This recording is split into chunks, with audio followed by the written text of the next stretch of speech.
Ese es el tema que veíamos, bueno, continuando un poco con la explicación del modelo de PIB per cápita, de tasa de crecimiento del PIB per cápita, del PIB, no era del PIB nada más, y de los tres sectores, del primario, secundario y terciario, pues decíamos ayer, ¿no?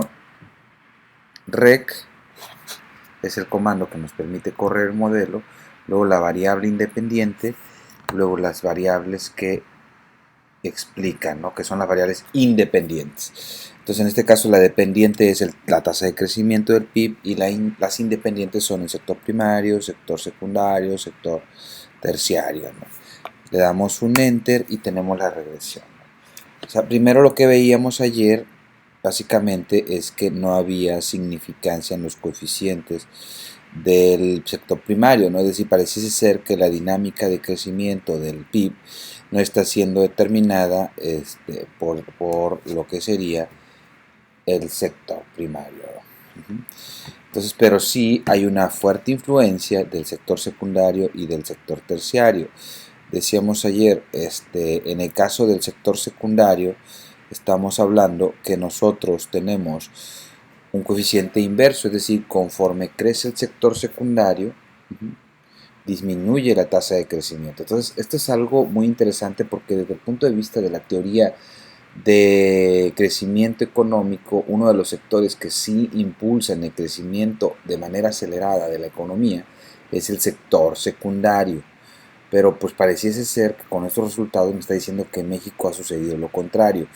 Y es un coeficiente significativo porque su t es mayor a 2. Acuérdense que no importa el signo.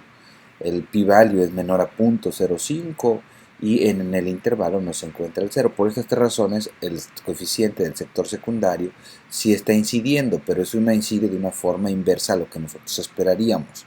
¿Sí? Ahora, ¿cómo leer este coeficiente? Pues resulta que aquí nos dice que es menos 8.47 el exponencial a la 6.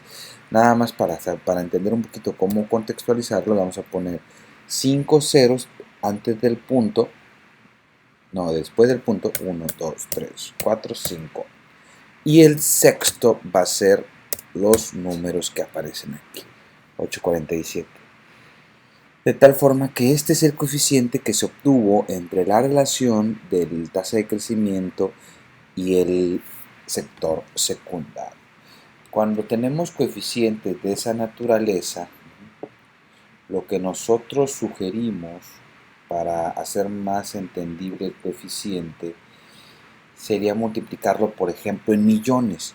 Si yo multiplico ese coeficiente por 1.000.000 de pesos, lo que me dirá es que si el sector secundario aumenta 1.000.000 de pesos, la tasa de crecimiento va a disminuir en 8.47%, ¿sí? Porque esta está en por ciento. Entonces, sí, eso sería la explicación del coeficiente. Les decía yo que si lo manejamos así, pues es muy difícil interpretarlo. Pero si lo decimos, bueno, entonces si el sector secundario aumenta 1.000.000, la tasa de crecimiento del PIB aún disminuiría en 8.47%. De tal manera que lo hagamos un valor del coeficiente fácil de explicar. Eso sería algo muy importante que tomemos en cuenta cuando hagamos nuestros análisis de los modelos econométricos. Lo mismo sucedería con el caso del coeficiente del sector terciario, que estamos hablando del sector servicios. Es significativo, sí, y este sí tiene un signo positivo, que aumentar servicios, los servicios aumenta la tasa de crecimiento, ¿no? O la producción en servicios aumenta la tasa de crecimiento del PIB. Entonces, ¿cómo leer ese coeficiente? Pues aquí serían 0.50 después del punto y después 2.33. Ese sería el coeficiente que obtuvimos del sector terciario. Entonces, sería igual lo mismo, como es un coeficiente muy pequeño, lo recomendable es multiplicarlo por 1.000.000 y entonces la tasa de crecimiento, si aumenta 1.000.000 el sector terciario, la tasa de crecimiento del PIB sería de 2.3%.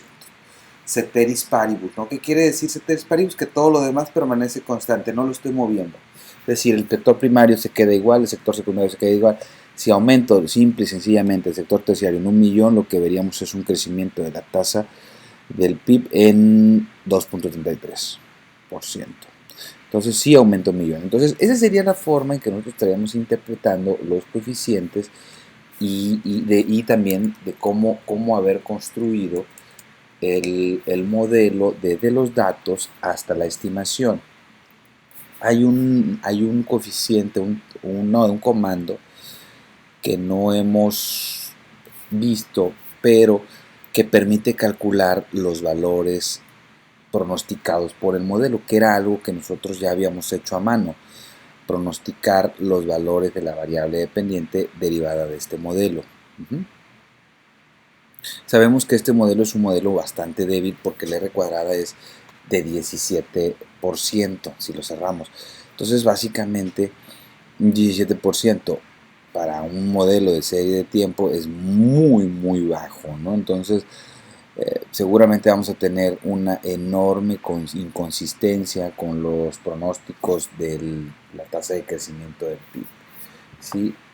¿Cómo hacer el pronóstico de la tasa de crecimiento del PIB en función de las variables que están explicando, ¿sí? O lo que nosotros conocemos como Y estimada, nada más que aquí Y estimada va a ser la tasa de crecimiento del PIB estimado, ¿no?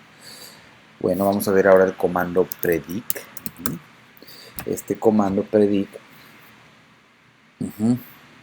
va a permitir que nosotros obtengamos los valores estimados de la variable dependiente, ¿sí? Entonces predict va a ser ese comando, después damos un espacio y posteriormente vamos a nombrar a la variable que queremos predecir.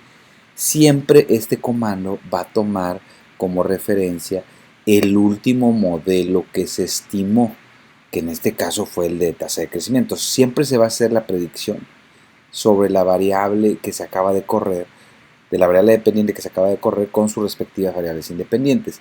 Entonces siempre va a tomar en cuenta el último modelo que se corre. Entonces aquí ya nada más aunque le ponga predict, espacio, y luego le tengo que poner el nombre que quiero darle a la variable que va a adoptar los valores de predicción de la tasa de crecimiento. Le voy a poner tasa de crecimiento del PIB para que no quede igual que la que tenemos, tasa de crecimiento del PIB, sino va a ser tasa de crecimiento del PIB estimada, ¿sí? Coma, este nombre, recuerden, ustedes se lo dan como ustedes quieran. Yo le puse el mismo de la variable dependiente, pero para diferenciarla le puse que se refiere a estimada. Y después le ponemos coma xb. Eso lo que me va a dar es los valores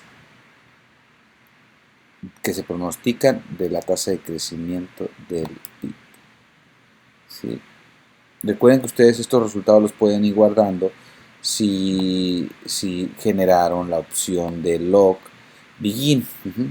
Eso les va a permitir a ustedes poder estar guardando estos resultados que vamos obteniendo, con excepción de los gráficos, que esos no se guardan ahí con el log begin.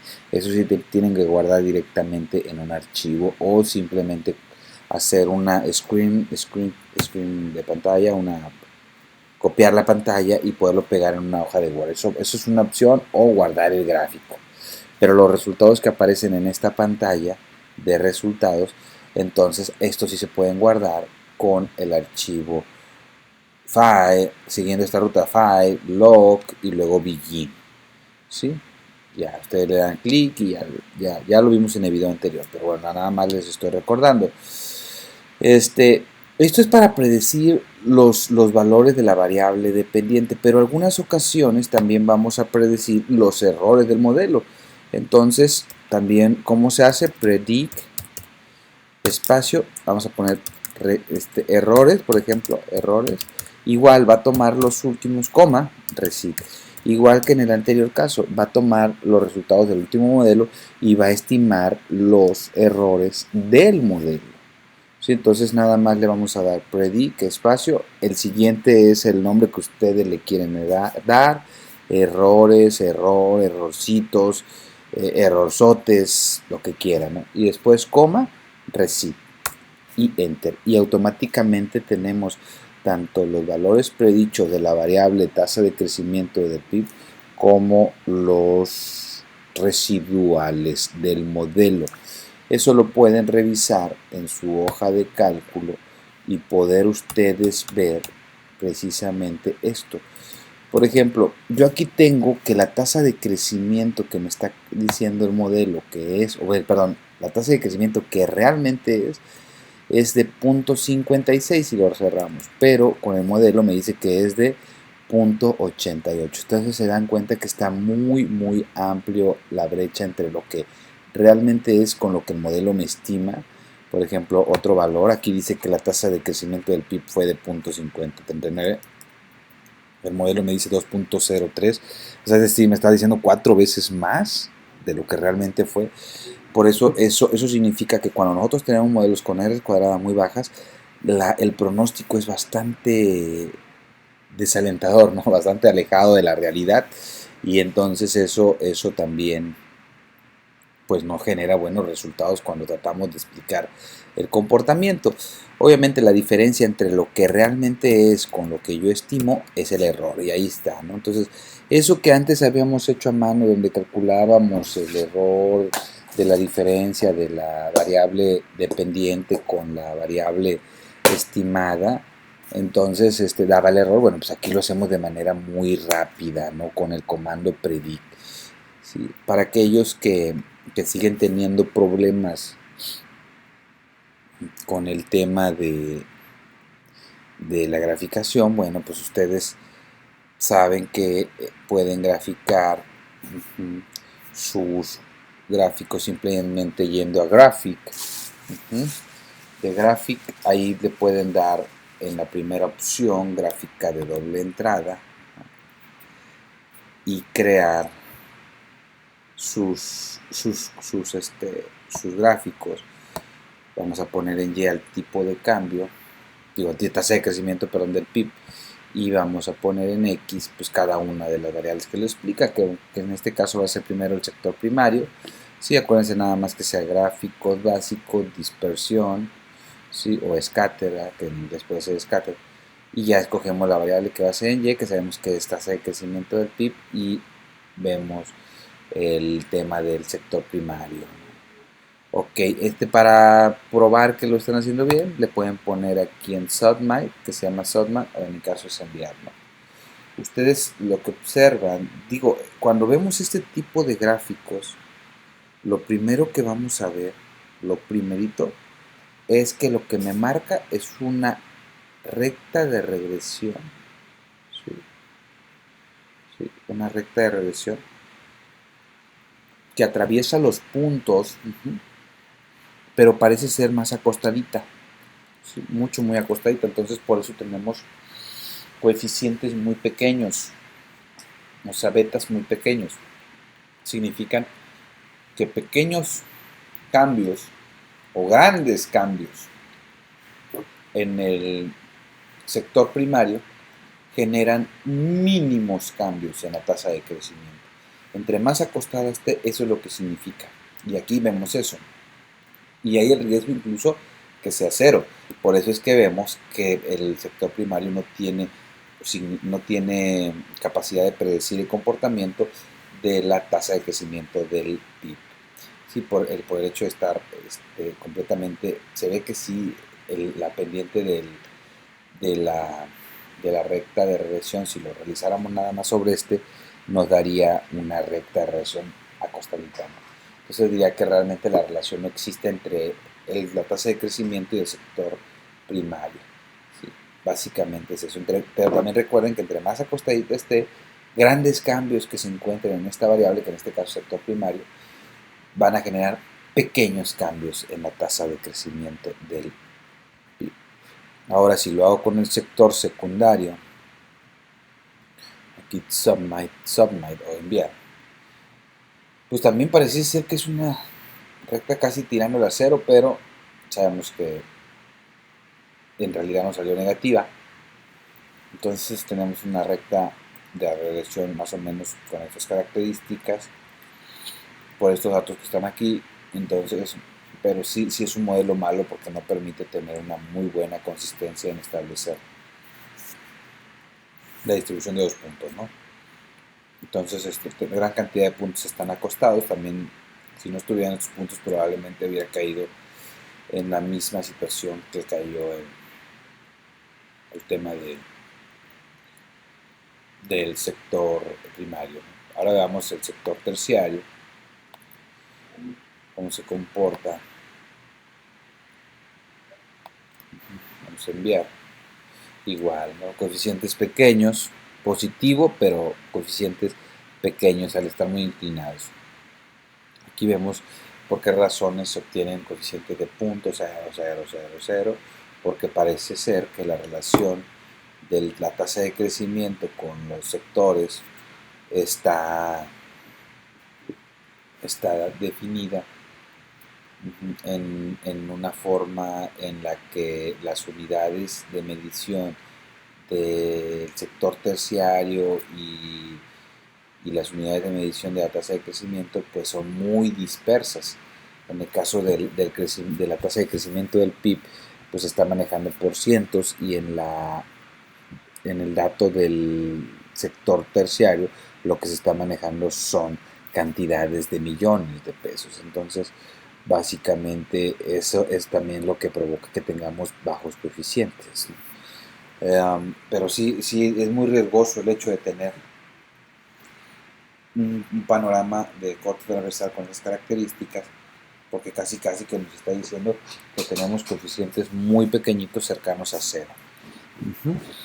No es malo, pero tendríamos que explicar por qué razón. La razón en este caso, se lo decía, es porque el tema de la tasa de crecimiento, el tema de las unidades en que se miden ambas variables, en este caso hablamos del sector terciario y la tasa de crecimiento del PIB, son distintas. Una está en millones y la otra está en por ciento.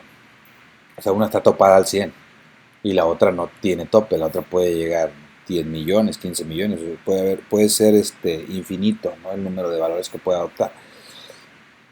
Y en el caso de la tasa de crecimiento no, porque ahí sí es del 0 al 100. Entonces, esa discrepancia en las unidades de medición es la que provoca que tengamos esa relación en donde observamos unos puntos que marcan una tendencia muy plana, ¿sí? Lo cual significa que grandes cambios en las variables que se encuentran en X, que en este caso son los sectores, van a provocar pequeños cambios en la variable dependiente que es tasa de crecimiento del PIB.